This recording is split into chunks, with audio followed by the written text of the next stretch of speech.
the important lesson from having the 5-position map, the first important lesson is that we have actually gone up here to the area of maps. By making this map that you see in front of you right here, we have kind of chunked up the whole NLP project a little bit and come up with a map that we can look at, and we can reference where we are on this map and what our goals are, what our intentions are. If we go down here to the bottom, okay, this is sort of the foundational piece. There are some other areas that are not well understood in NLP, but they're quite real.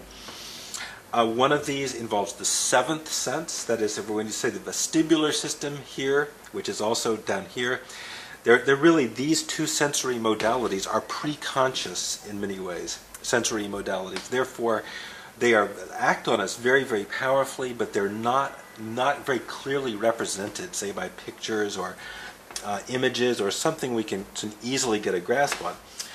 That would be the 6th sense, the 6th very distinct sensory modality, the vestibular modality, which innervates very richly into an organ in the back of the brain called the cerebellum. It's part of the brain, but it's not part of the cerebrum. It's a very distinct structure, and it has the cells, the neurons in the cerebellum are quite distinct from the cortical neurons, and they operate as kind of mirrors.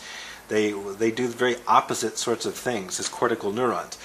So that might become sort of an outboard consciousness, an area of consciousness that once we're really opening this up, and maybe if Grinder's stuff is working or other practices or vestibular practices, might truly give us access to this sort of pre-conscious zone of vestibular awareness. I certainly have had numerous dreams, very powerful dreams that have left me impacted for days, which are strongly vestibular dreams. I do sometimes have intensely vestibular dreams.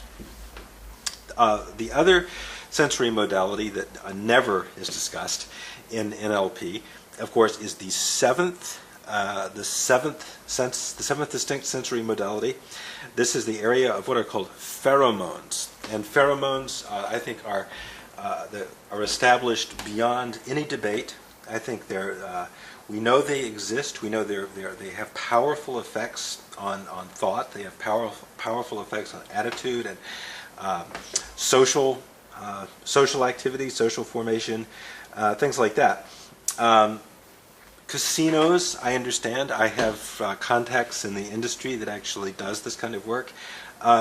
Casinos actually have been known to put this stuff in the air. There's a Canadian firm that produces something they only call Odorant 1, which is released into the ventilation systems in casinos to cause people to become very fascinated and lose all track of time. There are potential nerve pathways that have been identified. So really down here we do have two what we would say undocumented or very poorly documented senses in the NLP canon, which obviously exist. We know they exist, and we can measure their results in many cases.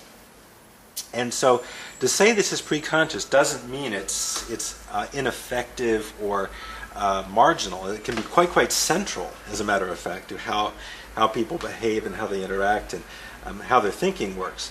So let's take a break there, and we'll move on.